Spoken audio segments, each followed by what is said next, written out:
సాధారణంగా తినే ఫుడ్ లో ఉండే రుచే వేరు కదా, ఆ కిక్కే వేరు. ఎందుకు ఇలా అంటున్నానో మీకు వీడియోలో లాస్ట్ వరకు చూడండి, అర్థమవుతుంది. ఇక్కడైతే మ్యాంగో మిల్క్ షేక్ అయితే చేస్తున్నా.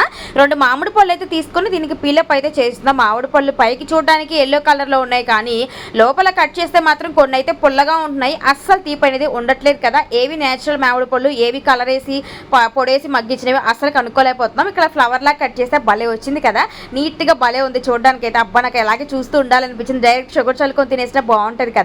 ఇంక ఇక్కడ మిక్సీ జార్ తీసుకొని మామిడికాయ ముక్కలు వేసేసి కొంచెం నేను పంచదార వేసాను, ఎందుకంటే మామిడి పండు కొంచెం పుల్లగా ఉందండి, స్వీట్నెస్ అంతగా లేదు. ఇక వెనిలా ఐస్ క్రీమ్ కప్ అయితే తీసుకున్నా, అదైతే వేసుకున్నా. ఐస్ క్రీమ్ ఈ ఆప్షనల్, ఎంత కావాలంటే అంత వేసేసుకొని ఐస్ క్యూబ్స్ వేసుకొని మిక్సీ పట్టేసుకోవడమే.